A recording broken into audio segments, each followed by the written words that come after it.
He rolled up to the window at the height of the rush, and for some reason, when I saw the distinct shape of that red car, I got the strangest feeling like I was in a cartoon, that I'd been transported to some Family Guy cutaway, and I was about to be the butt of a joke at the hands of the entire Griffin family. Sure enough, when the window rolled down and I saw him clearly, it looked like I was staring into the face of the fat dimwit himself. Oh yeah, can I get 1,000 cheeseburgers? I laughed at first, thinking this whole situation would soon turn into a hilarious story I could share with my friends after work. Hell no, he must be on that good. What, did I say something funny? I mean, even if I wanted to, which I don't, I can't make you 1,000 cheeseburgers, man. We don't even have 1,000 cheeseburgers in here. Well, what about 1,000 hot dogs? You guys make them in more a quantity over quality way, don't you? Sir, I'm not about to make you 1,000 of anything. There are other people in line. Place a reasonable order or pull away so we can help someone else. No, I won't pull away. I don't deserve this disrespect. Do you know the day I've had? This drive-thru order is all I have, you hear me? I have the munchies, and if I don't get what I want, you're dead. This is your fault.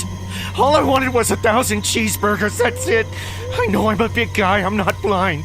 But did you have to go rub it in my face? I kind of felt bad for him in a way, for making such a fool of himself. I tried to be reasonable with him, but that was a mistake.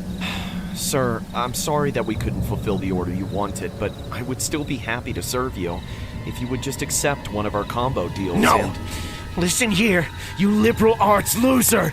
I want 1,000 chicken wraps, and if I don't get them, there will be consequences! Just drop it already, it's impossible! Oh, you think it's impossible? You want to see impossible? Watch this! Suddenly, but also very slowly and clumsily, the weirdo stepped out of the car. I slammed the window shut and took a step back, right before he pulled it back open and started trying to crawl through it. Ah! His face and arms were in, and he was swatting and grabbing at us like a giant baby. But of course, with the size of his waistline, he was stuck halfway through. I'll kill you like I killed that chicken. Then I'll bring you back to life and kill you again. Eject out of the window or I'm calling the cops. By then, the scene was being watched by the entire establishment. Eventually, after enough kicking and screaming, the man-child fussed himself out of breath and gave up, squeezing himself back out of the window. That's when he began slamming his large sledgehammer fists against the window, causing it to crack. The staff behind me began to scream hysterically as I watched in a frozen state of distress. Then, the man got into his vehicle, driving off without all the thousands of fast food entrees he had a purely psychotic need for. After that, I breathed a sigh of relief and put the whole thing behind me. I laughed it off and cracked a few jokes with my brother, who watched it all go down. Then I forgot about it, figuring I would never see that guy again. But that night, when I finally got home, exhausted, I couldn't sleep. Despite trying not to think about it, the crazy Peter Griffin look-alike was living rent-free in my head. I just couldn't believe what I had seen. I doubted if it was even real. Either way, it was really messing with my head. The next day, I was so tired and messed up that I almost felt sick. I dreaded the reality of going back for the very next night shift. I felt bad for leaving my twin brother to take the rush by himself, but I was really trying to avoid any chance of seeing that man again. I ended up calling out of work and taking the day off. I still couldn't relax enough to sleep, so I spent the whole night watching TV. The whole time, there was a nagging feeling in the back of my head. Then, I got a call from my boss. Hello? Jim, I don't know how to tell you this, but something happened at the shop tonight. What? What happened? A man drove his car through the drive-thru window.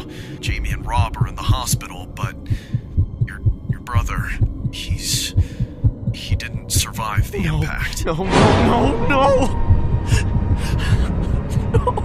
My world began to spin. That was my twin brother, my identical twin. And I wasn't even there when he died. I just saw him at work the last night, not knowing that was the last time I would ever get to see him. And I could have been there if I just had some grit and gone to work while I wasn't feeling my best. You just can't go back and undo things like that. The police ended up apprehending the guy, but the story only became more disturbing from there. He allegedly claimed that he did it out of revenge, but he said he failed at what he really wanted to do. He said he was trying to aim for me, but he mistook my brother at the drive-thru window for me since we looked so alike. No matter what happens to that sick, twisted man, it will never mean anything to me. Justice can never be served if it should have been me that died and not my brother. If I could go back and change things, I'd take his place in a heartbeat.